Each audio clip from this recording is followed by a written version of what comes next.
Hi y'all, and welcome to my channel. My name is Beauty Pink Bunny, and today I am going to continue my series breaking down the acronym BDSM. Last week I did B is for bondage, and this week I am going to be doing D is for dominance. As always, these videos are my personal opinion based on my own experience and my own research on the lifestyle. So what is dominance?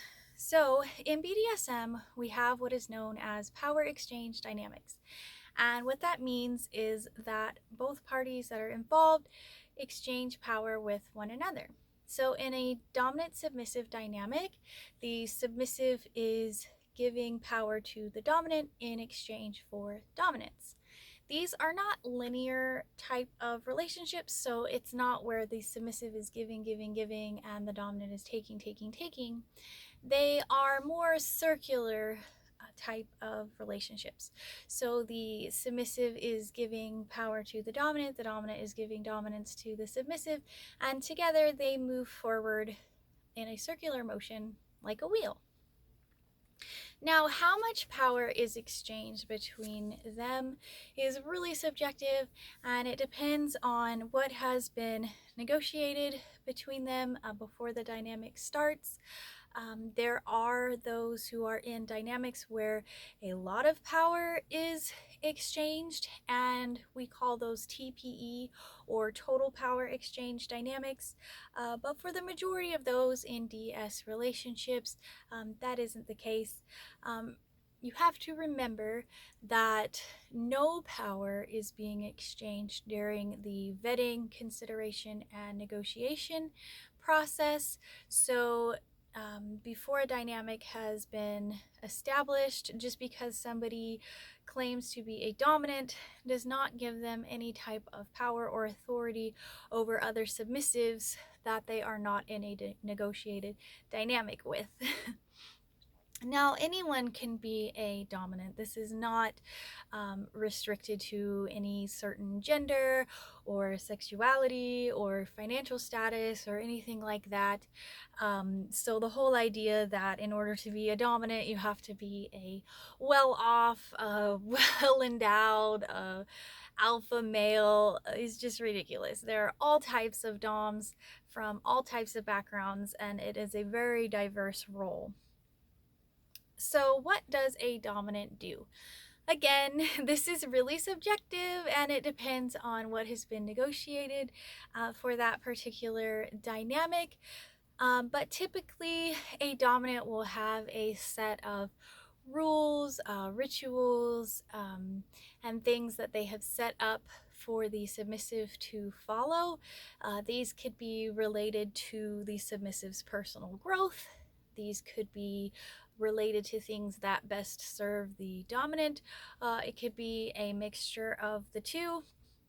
And again, it's really dependent on different types of personalities and how they choose to express themselves and their role and how they choose to run their dynamics. There are hard doms and soft doms and daddy doms and anywhere in between.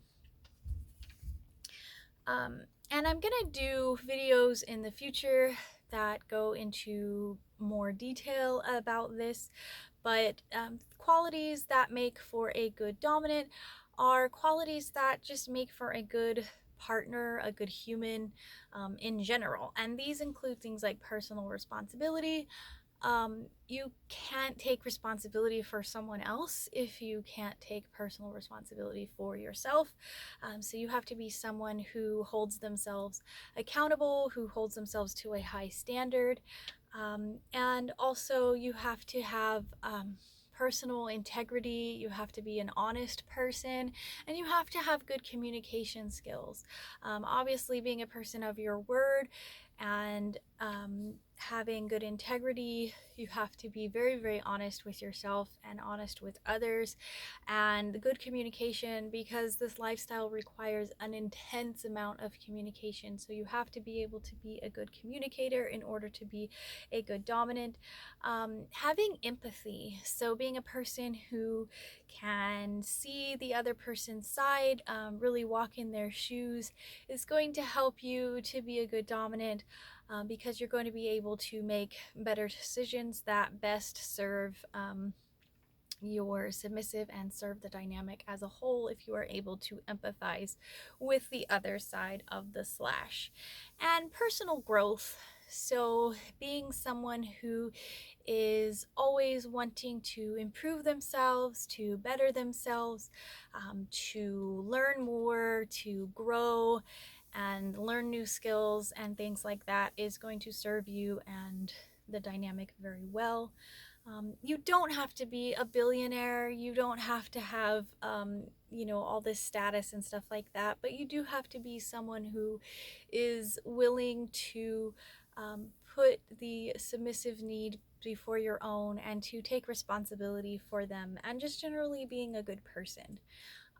If you are interested in being a dominant, or just interested in the lifestyle in general, I encourage you to do lots and lots of research, ask questions, get involved in your local community, find a mentor if you can.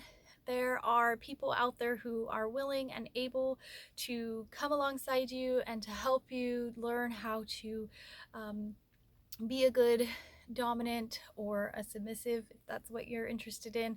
Or if you're not even sure what your role is, they can help you figure that out as well. Usually people who are in this lifestyle and are serious about it have no problem answering questions, and if they can't answer them, they'll find someone that will. So yes, I encourage you to do lots and lots of research on all of this type of stuff. So yeah, if you liked this video, please like and subscribe. Also feel free to leave any comments or any questions that you may have for me. You can also follow all my links below, to follow me on other platforms as well. But I hope you have a fantastic rest of your day, and I'll see y'all next week. Bye!